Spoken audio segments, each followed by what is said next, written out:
Subscribe करें हमारे अपने YouTube चैनल आर्मी तैयारी को और प्रेस करें बेल आइकन, जिससे आपको हमारे चैनल से रिलेटेड अपडेट्स सबसे पहले मिल सकें। जय हिंद। भारत माता के शूरवीरों, आगामी सेना के जवानों, स्वागत करते हैं आपका अपने YouTube चैनल आर्मी तैयारी पर। तो आज हम पढ़ेंगे बायोलॉजी सेक्शन में अपना कोशिका के प्रकार। कल हमने कोशिका के बारे में जाना था कि कोशिका के बारे में जाना था, जैसे कि कोशिका में आपका मैंने जाना था जीव द्रव्य के बारे में, जिसे कि हम प्रोटोप्लाज्म कहते हैं। क्या कहते हैं? प्रोटोप्लाज्म कहते हैं। जीव द्रव्य के बारे में जाना था और फिर हमने जाना था कोशिका के बारे में।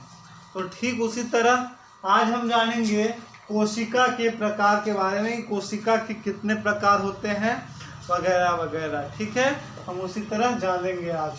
तो चलिए आज की क्लास को डिस्कस करने से पहले अगर आपने हमारे चैनल को सब्सक्राइब नहीं किया है तो चैनल को सब्सक्राइब करके बेल आइकन को प्रेस कर दें, क्योंकि आपको हमारे यहाँ पर आने वाले क्लासेस की नोटिफिकेशन जरूर मिल जाए।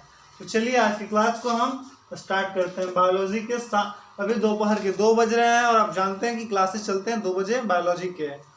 तो हो सकता है टाइमिंग चेंज हो जाए बायोलॉजी क्लासेस का, और सर आपका जीके क्लास अभी न लिया जाए तो बायोलॉजी क्लासेस की टाइमिंग चेंज हो जाएंगे। चलिए डिस्कस करते हैं। आज हम जानेंगे कोशिका के कितने प्रकार होते हैं। क्या? कोशिका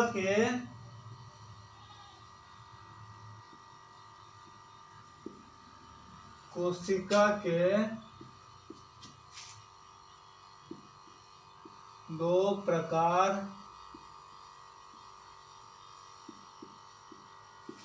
होते हैं।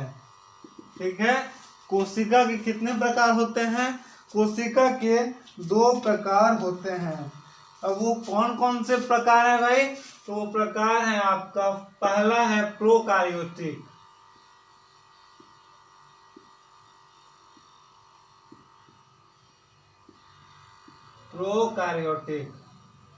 और दूसरा कौन सा है?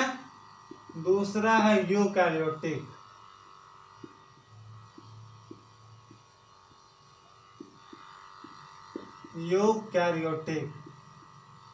आप इसे नोट कीजिए।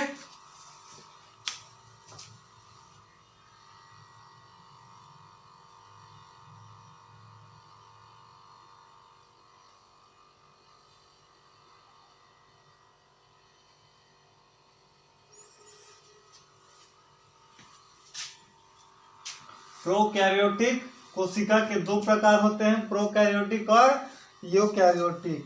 तो जानते हैं कुछ हम प्रोकैरियोटिक कोशिका के बारे में, प्रोकैरियोटिक सेल के बारे में। ठीक है, तो प्रोकैरियोटिक सेल में हम जानते हैं, डीपली तरीके से जानेंगे इसमें प्रोकैरियोटिक सेल के बारे में। तो चलिए क्या होता है, आपने इसे नोट कर लिया होगा, मैं इसे इरेज कर देता हूं। अभी हम जान रहे हैं प्रोकैरियोटिक के बारे में, ठीक है, प्रोकैरियोटिक के बारे में जान रहे हैं। तो प्रोकैरियोटिक कोशिका में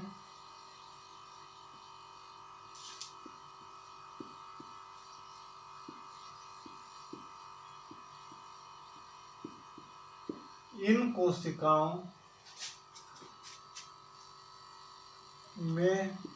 कोशिकाओं में हिस्टोन प्रोटीन, कौन सा प्रोटीन?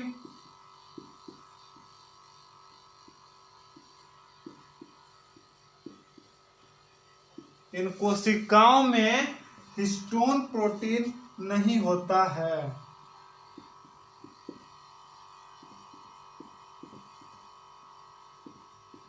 इन कोशिकाओं में जो है आपका हिस्टोन प्रोटीन नहीं होता है,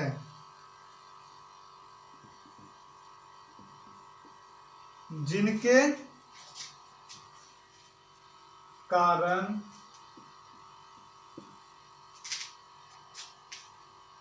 क्रोमेटिन नहीं बनना है।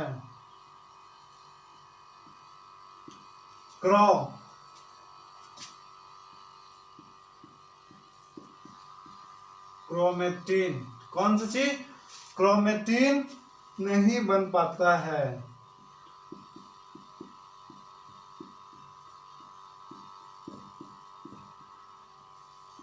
ठीक है।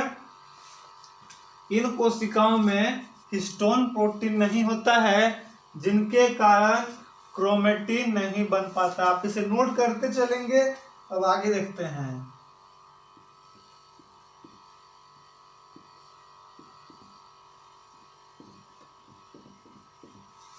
केवल डीएनए का सूत्र ही केवल डीएनए का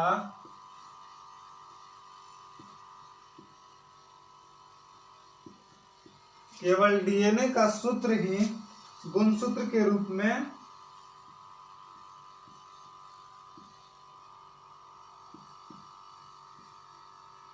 गुणसूत्र केवल डीएनए का सूत्र ही गुणसूत्र के रूप में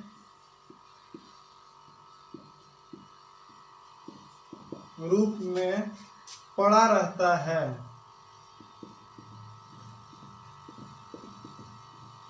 ठीक है, केवल डीएनए का सूत्र ही गुणसूत्र के रूप में पड़ा रहता है और अन्य कोई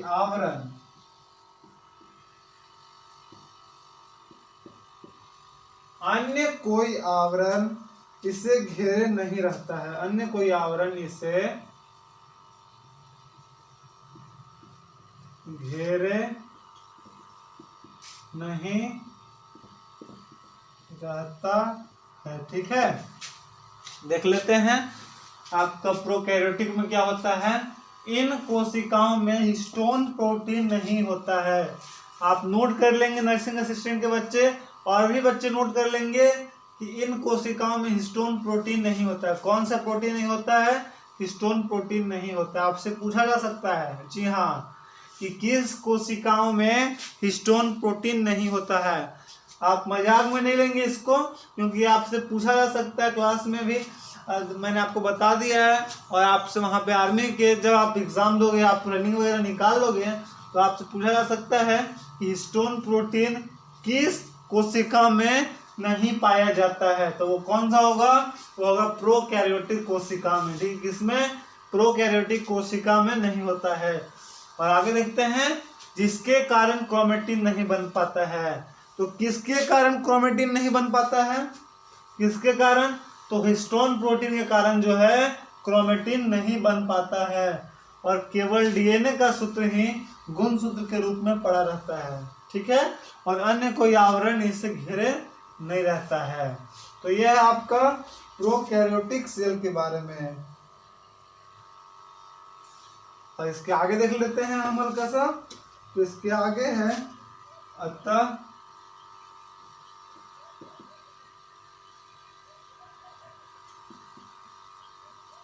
केंद्रक नाम। अतः केंद्रक नाम की कोई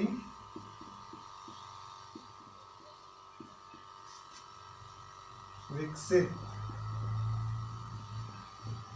अतः केंद्रक नाम की कोई विकसित कोशिकांग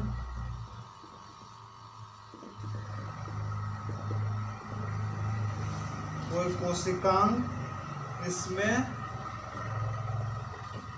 नहीं होती है। नहीं होती है। क्या होगा कि अतः केंद्रक नाम की कोई विकसित कोशिकांग इसमें नहीं होती है। किसमें नहीं होती है? तो प्रोकैरियोटिक सेल में नहीं होती है।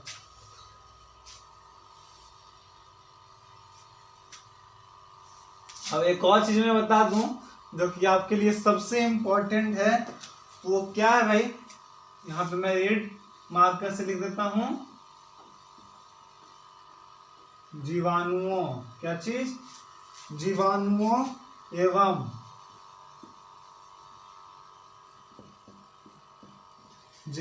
एवं नील हरित शैवाल।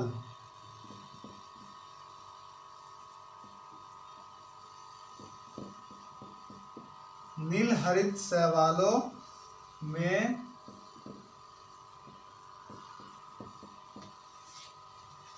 ऐसी ही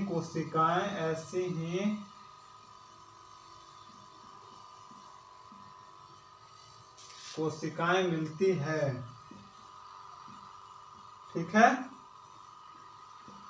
अब इसे नोट कर लेंगे। क्या चीज?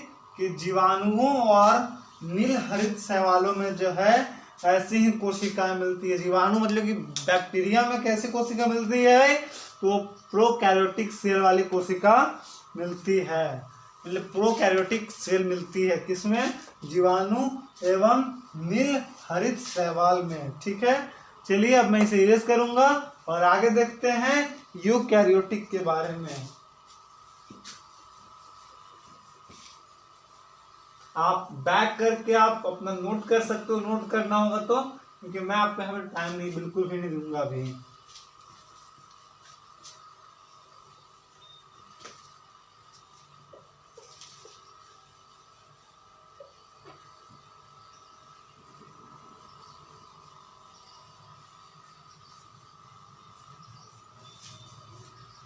और अगला हमारा कौन सा है?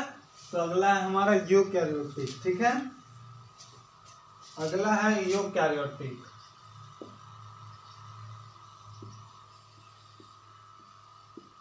यूकैरियोटिक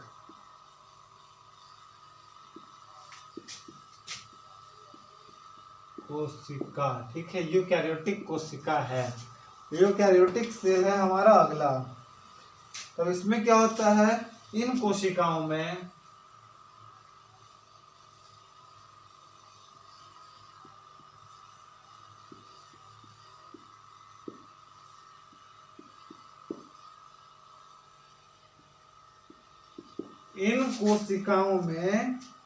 दोहरी झिल्ली के आवरण,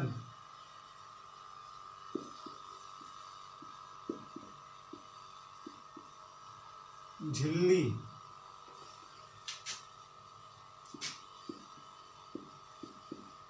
इन कोशिकाओं में दोहरी झिल्ली के आवरण। ठीक है, इन कोशिकाओं में दोहरी झिल्ली के आवरण केंद्रक इन कोशिकाओं में दोहरी झिल्ली के आवरण केंद्रक आवरण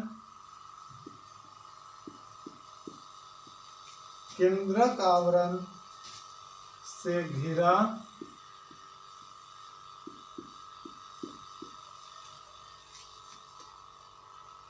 सुस्पष्ट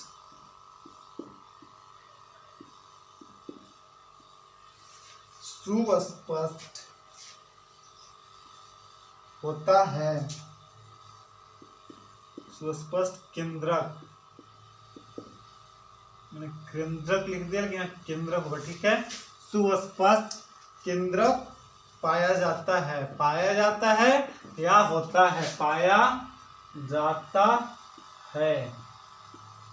आप इसे नोट कर लेंगे एक बार यूकैरियोटिक कोशिका के बारे में कि इस कोशिका में क्या होता है कि दोहरी झिल्ली के आवरण जो है केंद्रक आवरण से घिरा सुस्पष्ट केंद्रक पाया जाता है।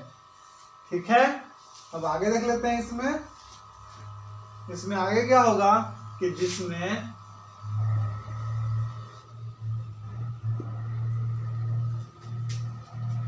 डीएनए और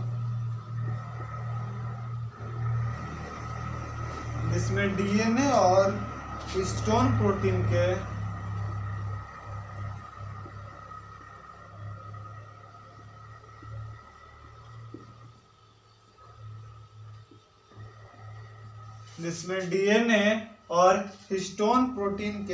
संयुक्त जिसमें डीएनए व हिस्टोन प्रोटीन के संयुक्त होने से बनी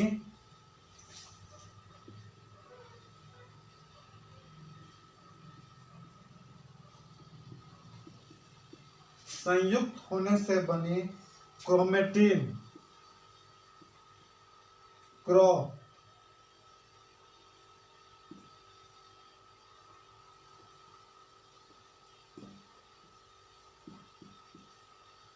क्रोमेटिन। ठीक है, क्रोमेटिन संयुक्त होने से बनी क्रोमेटिन तथा इसके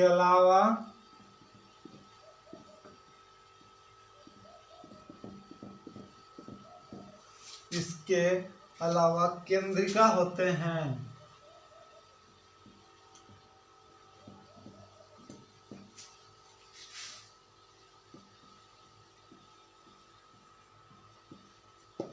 ठीक है, क्या होता है, इन कोशिकाओं में दोहरी झिल्ली के आवरण जो है केंद्रक आवरण से घिरा सुस्पष्ट केंद्रक पाया जाता है। ठीक है, आगे देखते हैं, जिसमें डीएनए व हिस्टोन प्रोटीन के संयुक्त होने से बनी क्रोमेटिन तथा इसके अलावा केंद्रिका होते हैं।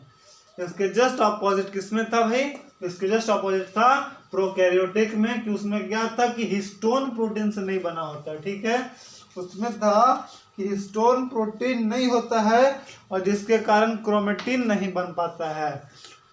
आपका प्रोकैरियोटिक सेल में आपका हिस्टोन प्रोटीन नहीं था। ठीक है, और उसमें आपका जिसके कारण आपका ये नहीं बन पाता है जो आपका क्रोमेटिन है। ठीक है, अब आगे देख लेंगे कुछ प्रोकैरियोटिक और यूकैरियोटिक कोशिका के मुख्य अंतर क्या है। आपसे पूछा जा सकता है, नर्सिंग असिस्टेंट वालों से पूछा जा सकता है कि अंतर क्या है, मुख्य अंतर।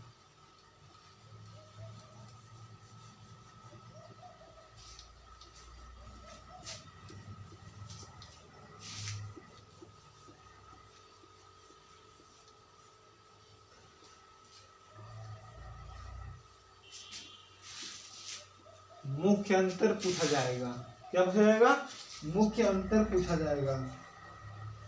चलिए देख लेते हैं कुछ मुख्य अंतर।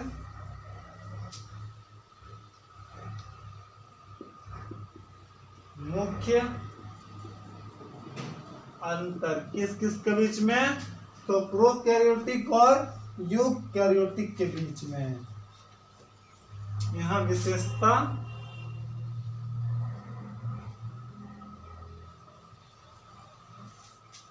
और यहाँ प्रोकैरियोटिक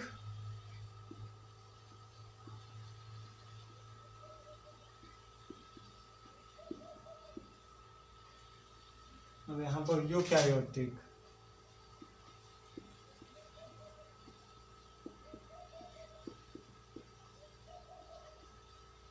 ठीक है, देखते हैं अब कोशिका भित्ति। पहला हो गया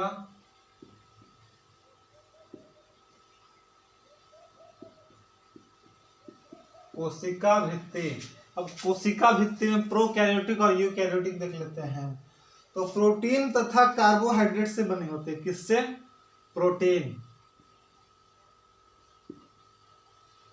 प्रोटीन तथा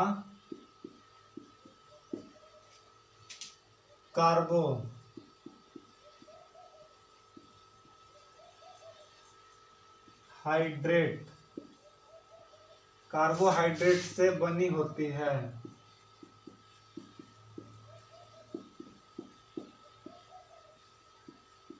ठीक है, प्रोटीन तथा कार्बोहाइड्रेट से बनी होती है। और यूकैरियोटिक में क्या है, तो यूकैरियोटिक में सेल्यूलोज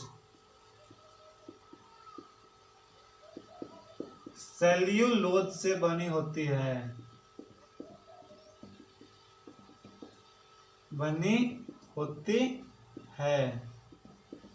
चलिए अब अगला देखते हैं। अगला हमारा माइटोकॉन्ड्रिया। ठीक है, मैं इंग्लिश में लिख देता हूं।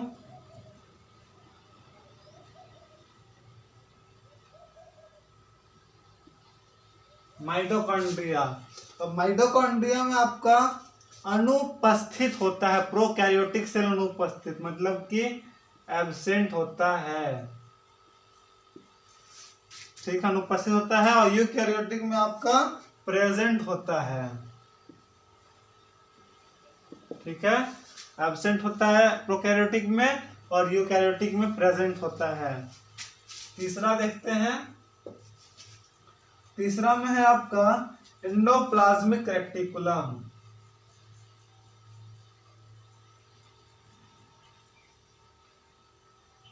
Endoplasmic reticulum. अब एंडोप्लाज्मिक रेटिकुलम में आपका ये भी एब्सेंट होता है, और ये आपका प्रेजेंट होता है। ठीक है, अब आगे देखते हैं फोर्थ नंबर में। फोर्थ में आपका राइबोसोम।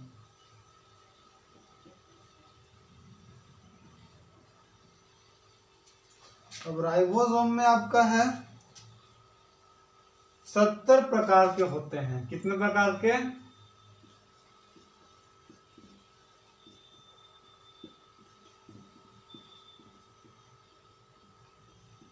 ठीक है, और इसमें 80 प्रकार के हैं।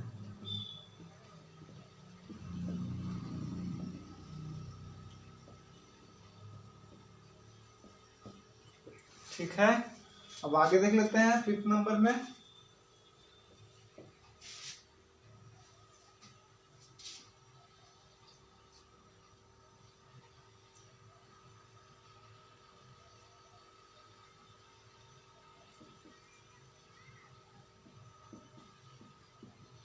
कुछ हिंदी वाले बच्चों के लिए भी लिख देते हैं केंद्रक झिल्ली।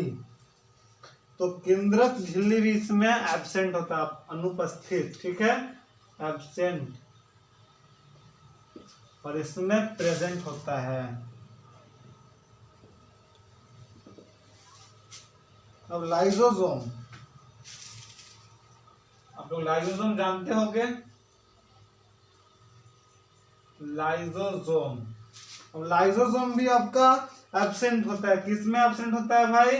तो एब्सेंट होता है प्रोकैरियोटिक में, और इसमें प्रेजेंट होता है। ठीक है, आपका विशेषता देख लीजिए, प्रोकैरियोटिक में और यूकैरियोटिक में क्या मुख्य विशेषता है।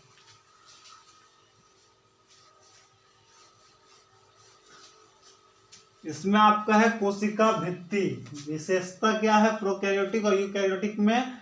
कोशिका भित्ति प्रोटीन तथा कार्बोहाइड्रेट से बनी होती है और सेल्यूलोज से बनी होती है। ठीक है, यूकैरियोटिक में सेल्यूलोज से बनी होती है, और आपका कोशिका भित्ति और आगे देख लेते हैं प्रोटीन तथा कार्बोहाइड्रेट से बनी होती है प्रोकैरियोटिक में, और यूकैरियोटिक में आपका सेल्यूलोज से बनी होती है। और माइटोकॉन्ड्रिया की बात कर लें आपका, तो माइटोकॉन्ड्रिया आपका प्रोकैरियोटिक में एब्सेंट होता है और यूकैरियोटिक में आपका प्रेजेंट होता है। ठीक उसी तरह एंडोप्लाज्मिक रेटिकुलम, एंडोप्लाज्मिक रेटिकुलम में एब्सेंट और प्रेजेंट होता है यूकैरियोटिक में, प्रोकैरियोटिक में एब्सेंट और यूकैरियोटिक में प्रेजेंट। अब राइबोसोम आपका 70वें प्रकार के होते हैं, किसमें? प्रोकैरियोटिक में, और यूकैरियोटिक में 80वें प्रकार के होते हैं, 80।